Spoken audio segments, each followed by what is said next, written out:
dabar teisė atsiskaityti grynaisiais turi būti įtvirtinta Konstitucijoje. Apie tai kalbam, nes su savivaldos rinkimais siūloma skelbti dar vieną patariamąjį referendumą, šįkart ne apie šeimos apibrėžimą, o grynuosius pinigus.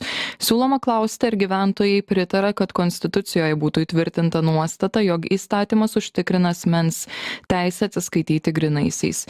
Jeigu žmonės pritartų, būtų keičiama Konstitucija. Referendumo iniciatoriai, valdančioji partija Nemuno aušra, pernai siūliusi didinti atsiskaitimo grynaisiais ribą nuo 5 iki 15 tūkstančių eurų.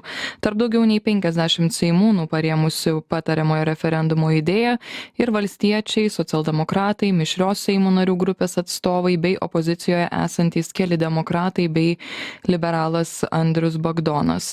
Nuo šių metų vasario grupė piliečių iki rugpjūčio 11-osios taip pat renka parašus referendumui dėl teisės atsiskaityti grynaisiais. Tam, kad referendumas būtų paskelbtas, per 6 mėnesius turi būti surinkta ne mažiau kaip 300 tūkstančių parašų.